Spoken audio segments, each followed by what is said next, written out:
Kemudian dalam hadis berikutnya kata Al-Hafidz Ibnu Hajar rahimahullah taala, wa Aisyah radhiyallahu anha anna walidatan saudaa kana laha tiba'un fil masjid فكانت تأتيني فتحدث عندي. الحديث متفق عليه. Dari Aisyah radhiyallahu taala anha, ya, bahwa ada seorang walidah sauda, seorang budak perempuan hitam, kana laha tiba di masjid, dia mempunyai tiba di masjid. Tiba ini jenis dari kemah, tapi kemah yang tertutup dengan kain dari bulu maupun yang semisal dengannya. Maka saat ini budak perempuan ini kadang datang kepada kata Aisyah, fatahaddatsu ini, dia datang dan bercerita di sisiku. Al-hadits muttafaqun alaih. Demikian hadisnya muttafaqun alaih. Iya. Ini hadisnya panjang ya, tentang kisah budak perempuan ini dan dia kadang membersihkan di masjid.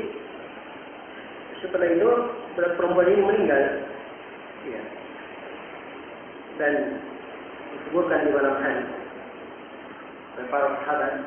Pagi harinya Nabi bertanya, ada apa? Kenapa tidak melihatnya? Maka diberitakan kejadiannya, maka beliau pun mendatangi kuburnya dan sholat, melakukan sholat untuknya. Ya, yaitu di pembahasan sholat jenazah ya. Baik, di sini Al-Hafidz hanya ingin mengambil petikan yang berkaitan dengan pembahasan masjid. Bahwa masjid boleh saja ditempati, boleh seorang tinggal dan tidur di situ, sampai perempuan juga boleh.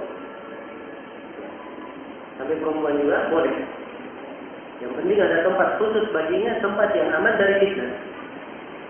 Tempat yang aman dari fitnah. Nah di mana di Masjid Nabi Sallallahu Alaihi Wasallam itu ada tempat untuk ahli suffah, para sahabat yang tidak punya tempat tinggal, yang miskin, mereka punya tempat di suffah Masjid Nabi Sallallahu Alaihi Wasallam, dan terus mereka mulazam pada Nabi. Maka kalau perempuan ada tempat khusus di masjid yang aman dari fitnah, tidak ada masalah. Oke. Baik.